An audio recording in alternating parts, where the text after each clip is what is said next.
Okay, in this video, we will talk about the introduction of this chapter, which is capacitors. First of all, we learn about how the mechanism of charging a capacitor works. Okay, when a capacitor is connected to a battery, free electrons will flow from the negative terminal of the battery to plate B of the capacitor. Okay, this is the positive terminal of the battery. This is the negative terminal of the battery. And then the free electrons will accumulate on this plate B so that the plate B will have a charge of negative Q. And then this charge of negative Q will induce another positive charge on the plate A. So when the potential difference across the capacitor is equal to the voltage of the battery E, normally we denote E, which is the voltage of the battery, as E because we say it's EMF, electromotive force. But it's okay, you will learn this in the next chapter. Okay, so when the potential difference across the capacitor is equal to E, then the flow of free electrons from negative terminal of the battery to plate B stops. So now plate A has a charge of positive Q, and then plate B has a charge of negative Q. Then we say that the two plates have an equal amount of charges but of opposite signs. So we say that the capacitor is now charged, and then the capacitor carries a charge Q. This is very important because some students say that you have positive Q here and then negative Q here, then the amount of charge is 2Q. No, this is totally wrong. Okay, when this is positive Q and this is negative Q, we say that the capacitor has a charge of Q only. Okay, that means that you only consider the magnitude of either plate of the parallel plate capacitor. Okay, if you are asked to give the definition of the capacitance, then this should be your answer. Capacitance of a capacitor is defined as the ratio of the charge on the capacitor to the potential difference across the capacitor. Okay, so the capacitance C is equal to Q over V, where the Q is the magnitude of charge on either plate, and then V is the potential difference across the plates of the capacitor. The capacitance of a variable capacitor can be varied from 250 microfarad to 3750 microfarad. The capacitance of the capacitor is set as 2000 microfarad and is connected to a power source of 12 volt. The power source is then removed. What is the maximum potential difference achieved if the capacitance of the capacitor is varied again? Okay, so when C is at this value, then you connected it with a power source of this value. So you know that the charge that you have stored is this value, which is 0.024 coulomb. Okay, by using the principle of charge conservation, you know that the charge stored by the capacitor when connected to the power source is equal to the charge stored by the capacitor after the power source is removed. Okay, so Q equal to CV. If you want to find the maximum potential difference, you have to give me the lowest capacitance. Okay, so by using this formula, you know that the maximum potential difference is this value. Okay, this is a recap of what you have learned in the chapter 1.3. At the end of the day, you know that the magnitude of the electric field due to a uniformly charged conducting plane in vacuum is Q over 2A epsilon naught, where Q is the total charge of the plate, A is the total area of the plate, epsilon naught is a constant, 2 is also a constant. So you know that electric field is a constant. That means that the electric field does not depend on the distance. That means that the amount of electric field here is the same as the amount of electric field here, which is also same as the electric field here, here, here. Okay, so now consider this. If you now have a uniformly positively charged plate, then the electric field will point outwards from the plate itself. If your plate is now negatively charged, then E should point into the plate itself.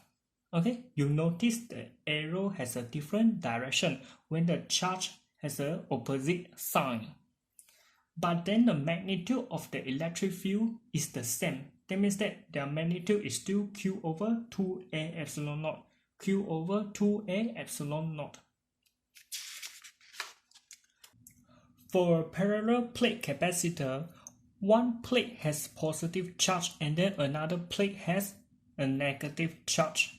So we take a look at the electric field due to the positively charged plate first. Okay, the electric field due to a positively charged will point outwards from the plate itself. And then we also look at the electric field due to the negatively charged plate. You know that the electric field due to the negatively charged plate will point towards the plate itself.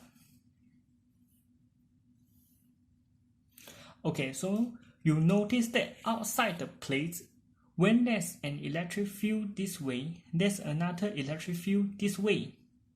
And then the magnitude of them are the same because you know that from the formula just now, you know that the magnitude is the same.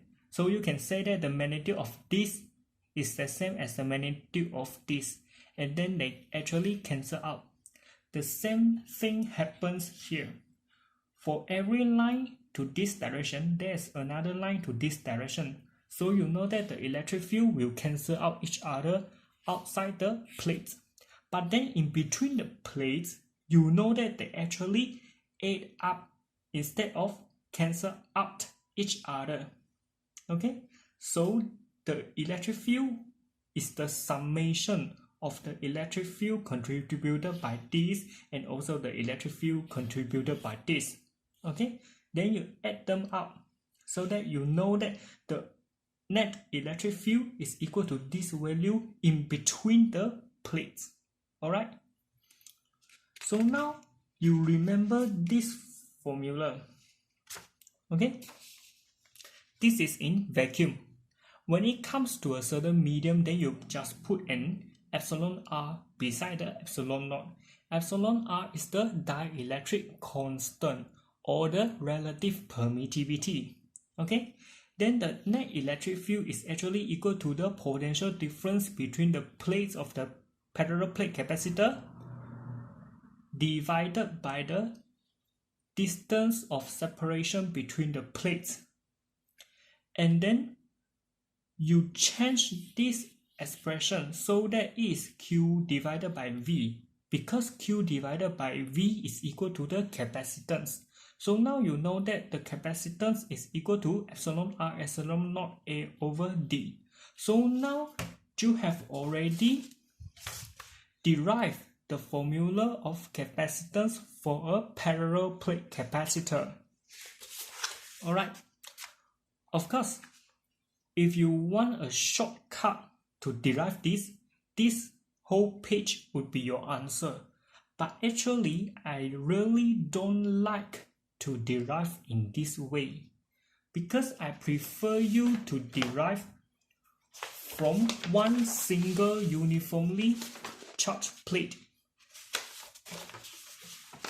Okay, from here then only you know that the electric field is in two directions. Then only you know that in certain region the electric field will cancel out, and then in certain region the electric field will add up, and then only you get the expression for the net electric field, then only you get the capacitance. But if you want to derive it this way, it's also okay, but then I really don't like to prove this way. Okay, so now for the parallel plate capacitor, you do a Gaussian surface, and then you know that the electric field is only in this region. and then you also consider the direction of the E and dA. That means that for this side area, I know that the direction of E and the direction of dA is perpendicular, and that's why this whole term becomes 0. And then I know that there's no electric field in here, so I also know that this term is equal to 0. Alright, then finally I get the expression for this integral, and then I substitute this inside here, and then the charge enclosed by the Gaussian surface is this one. Okay, and then since you have a dielectric, then you use epsilon r epsilon naught. Okay, and then you change the expression of E into V over D. V is the potential difference across the parallel plates, and then D is the distance of separation between the plates. Okay, by using Q equal to CV, you can change V into Q over C, and then you realize that the Q can cancel out each other. Then finally you also get this kind of expression. That means that you still prove the capacitance of a parallel plate capacitor is equal to this expression. Okay, just now for a parallel plate capacitor, you have one positively charged plate and then another negatively charged plate. But what if the questions ask you to get the electric field for two plates of positively charged? Okay, then by the same reasoning, you also draw the electric field due to plate A, and then you know plate A is positively charged, so the electric field will point outside from the plate A. And then you also look at the electric field due to the plate B, and then plate B is also positively charged, so you know that the electric field will point outside from the plate B. And then you notice that in between the plates, the electric field will cancel out each other, because for one line go this way, there's another line goes this way. Okay, so in between the plates, inside the plates, the electric field is 0 because they simply cancel out each other. But then outside the plates, they will add up instead of cancel out each other. Alright. Now a potential difference is applied across an air-filled parallel plate capacitor. State the physical properties of the capacitor that determine the maximum charge stored. Okay, so Q equal to CV. You know that the charge stored depends on the capacitance and also the potential difference across the parallel plates of the capacitor. And then the expression for the capacitance of a parallel plate capacitor is like this. So you know that the physical properties are A and D. Okay, what do you mean by physical properties is that you really can see them physically. That means that you really can measure the area of the capacitor physically. That means that you can really measure the distance between the parallel plates physically. Okay, then a mica, which is just a dielectric, is inserted in between the plates. What happens to the capacitance of the capacitor? Okay, so when there's dielectric, you know that epsilon r increases, so that the capacitance will increase. Two square conducting plates of size 5.5 cm are separated by an air gap of 1.25 cm to form a parallel plate capacitor. The plates are then connected to a supply of 120 volt. Determine the capacitance of the capacitor. By using this formula, you can get the capacitance. And then please find the charge stored inside the capacitor, Q equal to CV. Okay, when a parallel plate capacitor is charged to a potential difference of 12 volt, the charge on each plate is 2.16 times 10 power negative 4 coulomb. From this line, you can find the capacitance.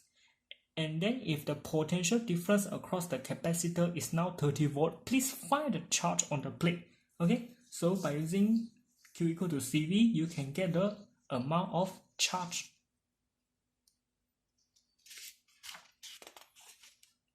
Okay, in the syllabus, you only need to remember the total energy of the parallel plate capacitor is half CV squared, which is also equal to half QV, which is also equal to Q squared over 2C. But I think I really need to show you a little bit on how we get this formulas. Okay, a capacitor stores electric potential energy in the form of electric field. And then this is the electric field. That means that the electric field will point from positively charged plate to negatively charged plate, and then the electric field is only in between the plates. Outside the plate, you do not have any electric field. And then the energy density of electric field is half E naught E squared. Energy density means how many energy per unit volume. And then you know that electric field for the parallel plate capacitor is equal to V over D. V is the potential difference across the two plates, and then D is the separation between the two plates. Okay? And then you know that the electric field is only in between the plates. So the volume that you have to consider is only volume of this one. Okay? You don't have to consider this volume and this volume because there's no electric field here. Okay? So when you multiply the energy density with the volume, you finally get the total energy. And then from this expression, you actually get half CV squared. And then by using Q equal to CV, you can get the half QV and also Q squared over 2C for the expression of the energy stored inside the capacitor. But then in the syllabus, you really only have to memorize. The total energy of the parallel plate capacitor is like this. You don't even have to learn how to derive it. Okay, but then I have to show you because you notice that there's actually an expression of electric field inside the energy density, and that's why we say that the capacitor stores energy in the form of electric field. Okay, because in the following chapter, when you learn about the inductor, you also learn that the inductor stores a magnetic potential energy in the form of magnetic field. Okay, and then inside the energy density of magnetic field, you also has the expression like B squared over 2 mu naught. Okay, so remember the capacitor stores energy in this electric field. A parallel plate capacitor with separation of plates D, which is fully charged by a battery to charge Q0 is shown. The battery is then disconnected. Okay, when you see the word disconnected, you know that you can use the principle of charge conservation, because the principle of charge conservation is only valid for an insulated capacitor.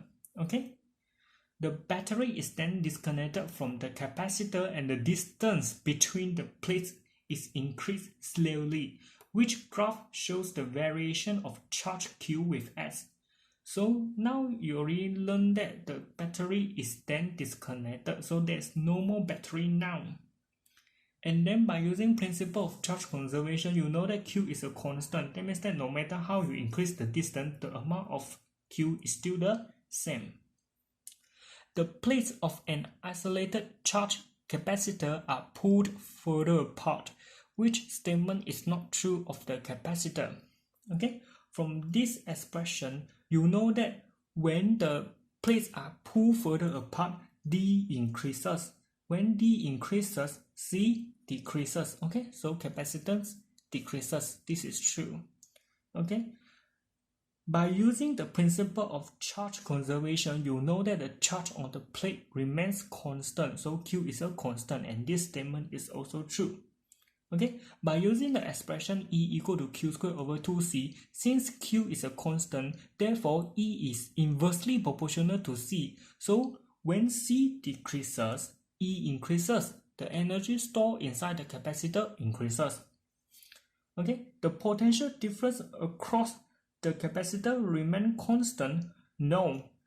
When Q is a constant and when C decreases, V will increase. So that means that the potential difference across the capacitor increases. So this one is not true. The answer is D. Remember, charge conservation is only for isolated capacitor.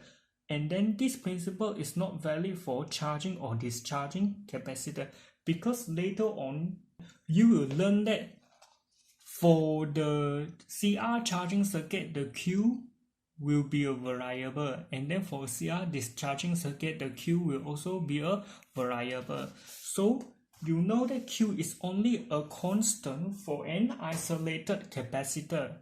Okay? An air-filled parallel plate capacitor of capacitance C1 is charged to a potential difference of V. So this diagram is shown. An isolated neutral metal sphere of capacitance C2 is brought into contact with the positive plate. That means that the metal sphere is now touching this positively charged plate. What is the charge gained by the metal sphere? Okay, first of all, you notice this sign. When you see this sign, you know that the potential of this plate is 0. Okay, remember, when you see this kind of sign, you know that this is being Earth. And that means that the potential at this point is equal to 0. Alright, that means that the potential at the point X is equal to 0. Whenever you see this sign, you know that the potential, electric potential at that point must be equal to 0. Alright, and then when the potential is equal to 0, that does not mean the charge here is 0. Okay, that means that the charge here can be of any amount. But one thing for sure is that the potential at this point must be 0. Okay? Okay, so come back to this question. You know that when this negatively charged is Earth, that means that the electric potential of this negatively charged plate is equal to 0. But then that does not mean that this plate is neutral. Okay, that means that this plate has a negative charge, and then this plate is defined as to have a electric potential of equal to 0. Okay, and then just now you know that the potential difference between the plates is V. So that V minus 0 equal to V. So you know that the potential of this positively charged plate is V. And then when the metal sphere is in contact with this positively charged plate, you know that the electric potential of the metal sphere is equal to the electric potential of the positively charged plate. By using this expression, you can get the expression for Q1. Okay? The Q1 is the final charge of this positively charged plate.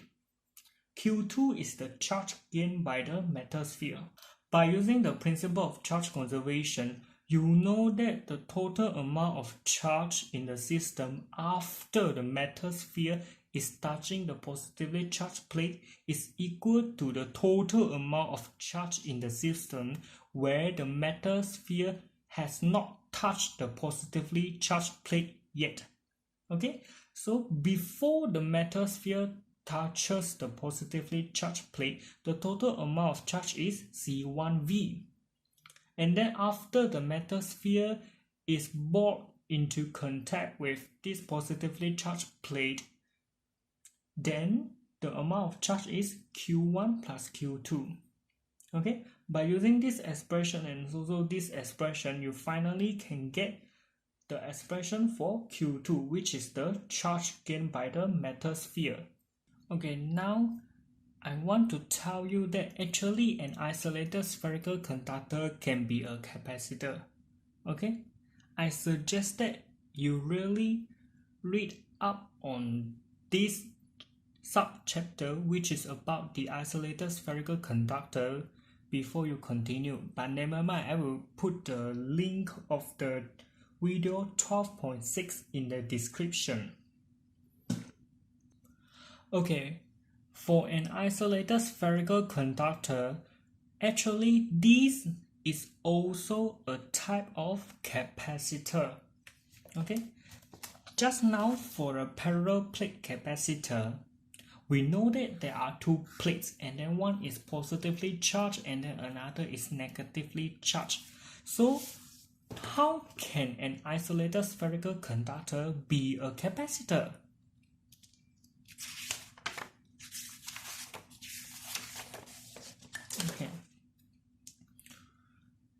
For an isolated spherical conductor, you imagine the second conductor to be located at an infinite distance away. Okay? You can imagine the second conductor being a sphere of radius with infinity large. That means that the radius is so large. Although the shape of the distant conductor does not actually matter, voltage at infinity is defined as 0.